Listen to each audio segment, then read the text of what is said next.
Hello everyone and a warm welcome to you. Thank you for joining us on the program. Chad is recounting its losses after recording what it has described as the deadliest ever attack by the Boko Haram armed group on the country's military forces. At least 92 soldiers were killed in an attack on them that lasted at least 7 hours on the Boma peninsula, Lake Chad region. Military reinforcements sent to help out were also said to have been hit by the Islamists, while 24 army vehicles were destroyed, including armoured vehicles and a cart of weapons stolen in speedboats. President Idris Deby lamented on a visit to the area, saying the enemy had hit the country's defenses hard. He vowed to take revenge on Boko Haram and reinforce security in the zone. Chad has deployed troops to boost security after Boko Haram militants killed over 92 Chadian soldiers and wounded 47 more in the deadliest attack ever on the country's military. The soldiers were attacked on Monday on the island village of Boma in the swampy Lake Chad zone in the west of the country, where the armies of Chad, Nigeria and Niger have been fighting the Islamist militants for years. Boko Haram has stepped up its attacks in recent months on the islands of the Lake Chad basins, where it takes advantage of the vast terrain to launch assaults.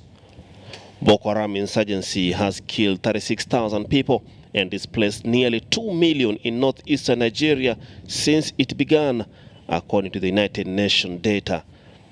Since 2015, countries in the region have cooperated in the multinational joint force, a regional coalition engaged around Lake Chad with the help of local residents formed into vigilante groups. Well, as you have seen right there, it is the first time that Chad has suffered so many casualties after an attack of such a nature. 7 days of mourning has been declared in the country, and President Idris Deby has stormed his warlords clothes to go to the scene of the attack in Boma. The opposition expressed concern after this first bloody setback by the Chadian army. With us is a member of the opposition, Saleh Kebzabo, to tell us more about the situation in the country. We are happy to have you on the program this morning. Well, this is almost an unprecedented situation in Chad. Almost 100 soldiers killed in this attack. What more can you tell us? Une armée qui perd plus de 100 hommes en un combat, c'est déjà pas courant. An army that loses more than 100 men in one battle is not an easy situation, and when it comes to the Chadian army, it becomes very worrying. We are indeed in a state of worry. After all that has happened, we have to reflect on this army that was considered invisible in the sub-region and even beyond. But today it has been crippled by Boko Haram. I think what is important is that we analyze the situation. First of all, the army, or at least these units, were not at a strategic level.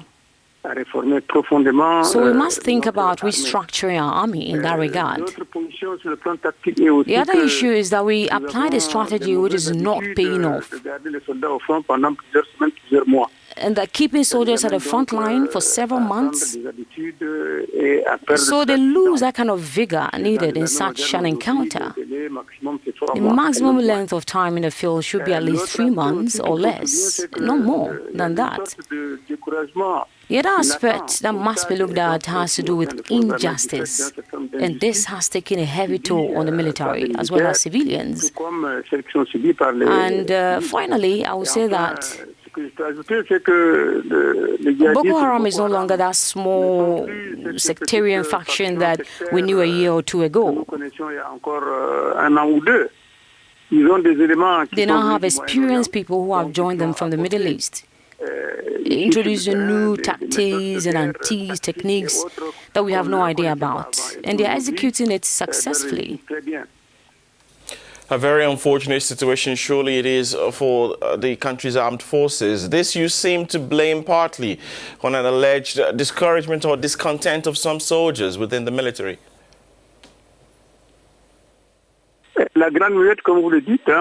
As you have rightly said, there are lots of injustices in Chad. It's happening, and some people are silent about it. on ne l'extériorise donc pas. Et donc, moi, n'étant pas dans la grande muette, I cannot say much, but all I can tell you is that it is a common feeling among Chadians. We are suffering a lot of injustice. But what is worrying is how this is also affecting the army. Staying on the front line for several months without being paid, even a little, they don't get. There is also an issue about promotions. Some benefits and others don't benefit. Today, we continue to appoint to higher ranks people who are sometimes not even in military personnel. They are not even military personnel. Some are not even combatants. And this is happening right before our eyes. And to be honest, this is not fair to the soldiers who have been with the army for years without promotion. The army cannot be separated from the country. The army is part of the people. The army is part of us. The army is part of the country. So we feel the burden and challenges they face today. Even if there are military problems, we also have our opinion, and that is worth noting. Monsieur Saleh Kebzabo, vous pointez du doigt un découragement, un manque So, what do you make of the decision of the president to be on the front line? Idriss Déby Itno, qui a décidé d'apporter lui-même cette riposte tchadienne à cette attaque du groupe Boko Haram? Comment se fait-il que le chef de l'État, président How is it that the president of a republic, president of the Council of Ministers, is going to settle on the battlefield and wants to lead the battle? He has to choose between his duties as president of the republic and his duties as a warlord. And I think that this kind of period is over, is in the past. What is good for the morale of the troops at the front is just a visit, greeting the soldiers, encouraging them, and coming back to the capital to sit down with the general staff and hold a National Defense and Security Council meeting. That is a role. But a president who will put himself on the front line and want to lead the battle, we think this kind of approach is in the past. Merci en tout cas pour toutes ces Well, thank you very much for the insight you have given us this morning in relation to the happenings in Chad. Thank you very much for your time. The show continues. We have more coming up on the African Journal.